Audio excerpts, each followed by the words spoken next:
Honorable Speaker, sir, my esteemed colleagues in the 18th Lok Sabha, I stand here on behalf of my party.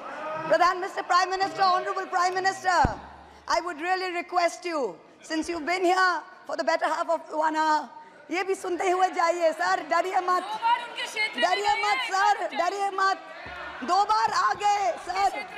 You came to my area twice during the campaign, sir. आज तो सुन के जाइए sir. Never mind, my bad luck. Honorable Speaker, sir, Rahul. Honorable Speaker, sir, my esteemed colleagues in this newly constituted 18th Lok Sabha, I stand here on behalf of my party, the All India Trinamool Congress. कोई बात नहीं, वो मेरे LOP है, वो already मुझे सुन चुके हैं, वो मेरे LOP है.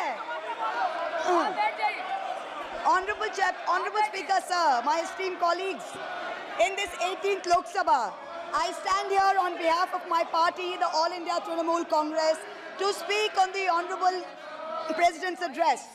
The last time I stood here, sir, I was not allowed to speak.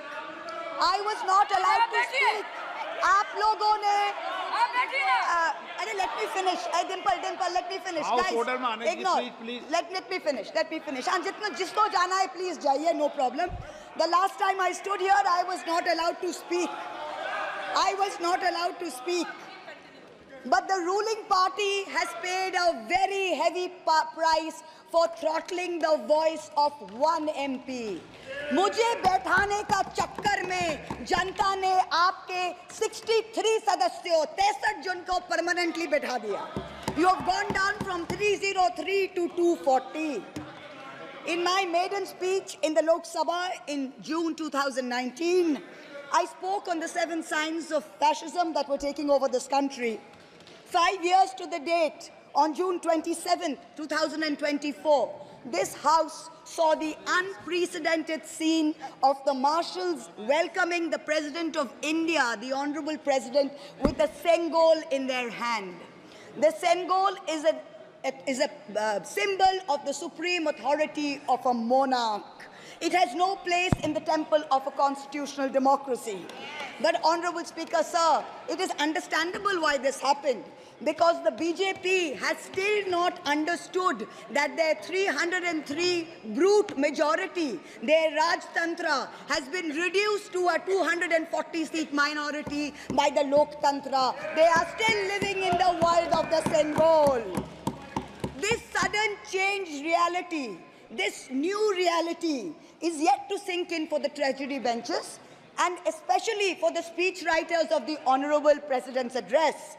The speech that the Honorable President read out, she said, the people of India have elected a stable government with a clear majority. Please do not embarrass the office of the President by using poorly edited cut and paste versions of old speeches. This is not a stable government. It depends on multiple allies with a history of U-turns. It has not got a simple majority. The BJP is 32 short of 272. It is going to be a very hard landing for the treasury benches, as was obvious today. This time, there are 234 warriors this time, firmly united, and we have walked through fire to walk through these doors, so you will not be able to shut us up this time the way you did last time. There are numerous statements in the Honorable President's address that defy even a tenuous link to truth and to reality. Like in my 2019 maiden speech when I spoke in 7 signs, today I have picked out 6 themes from the Honorable President's address, and I will analyze how each of them is an exercise in fallacy and exercise in untruth. The address covers many issues, but I have chosen 6 themes. The first theme, the Northeast. The Honorable President's address says that the government has increased allocation for the Northeast by 4 times, has worked for increased and lasting peace in the area. Now, I have one question. Why is the word Manipur nowhere in the speech? Why do we refer to the generic Northeast? During the Lok Sabha campaign, the BJP, the ruling party, the Honorable Prime Minister mentioned many words beginning with the letter M.